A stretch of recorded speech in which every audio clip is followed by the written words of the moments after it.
Up until now, TCL has mostly been known in the US for its range of TVs and for being the manufacturer behind phones from BlackBerry and Alcatel.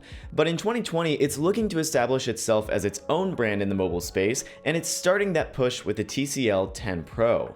I'm Hayato with Android Central, and I've spent about a week with the TCL 10 Pro, so let's talk about its ups and downs.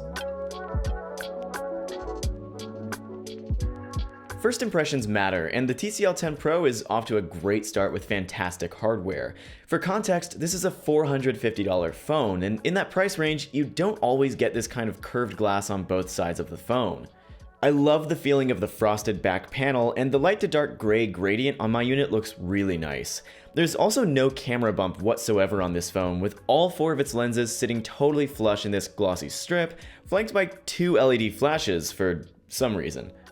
This is really impressive hardware for a sub $500 phone, though the transition from glass to the metal frame isn't quite as smooth as on some more expensive phones, and you can definitely feel it in your hand if you aren't using a case, but it's really not a big deal.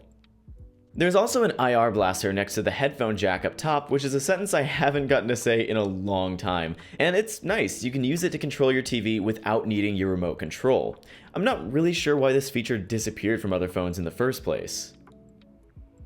Up front, the 10 Pro has a 6.5-inch 1080p screen that's tuned with TCL's NXT Vision display tech. NXT Vision? Next Vision?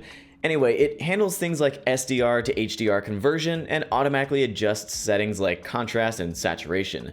I'm really more into muted, natural colors, so I mostly leave NXT Vision off, and even then the 10 Pro has a pretty punchy display. But this is definitely a nice feature to have if you're into punchy colors and HDR content.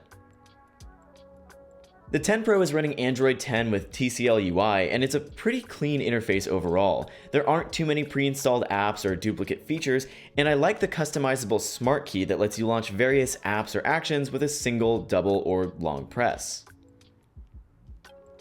There's also a familiar edge bar feature that tries to make use of the curved screen to give you shortcuts to your favorite apps and contacts, and even a short ruler, but I never really use this kind of feature, and I sort of wish the display wasn't curved in the first place, since accidental touches are definitely an issue on the 10 Pro.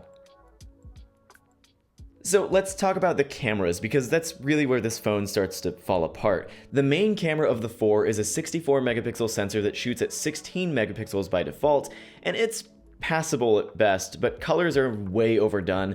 The camera over-sharpens like crazy, and even shooting at 6 p.m. on an overcast day, it can't handle the different exposure levels and totally blows out the sky. Things get even worse once you switch to the wide-angle lens, which doesn't even feel like it belongs on the same phone. Colors are wildly different, and there's absolutely zero detail. I really like having a wide-angle lens in general, but they really could have done without this one. As for the other two cameras, you get a macro lens and a sensor that aids in low-light video. Again, colors are totally different on the macro lens, but at the very least, it does capture fairly detailed photos as close as 2 centimeters. Here's the thing though, you can get a Pixel 3a for $50 cheaper than the 10 Pro and get one of the best performing cameras on the market. And if the rumors are true, the upcoming Pixel 4a will be even better for around the same price.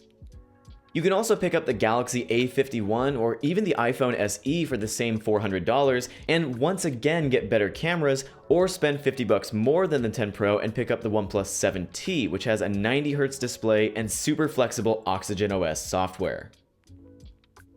It's tough to recommend the TCL Pro over the competition at its current price, but it's a great starting point for TCL to build its own mobile brand, and if the cameras aren't your main priority, there's still a lot to like about the 10 Pro. If you enjoyed this video, give it a like and subscribe to the channel. We've also got a full written review of the 10 Pro and the cheaper TCL 10L over at AndroidCentral.com. That's all for now, thanks for watching, and we'll see you in the next one.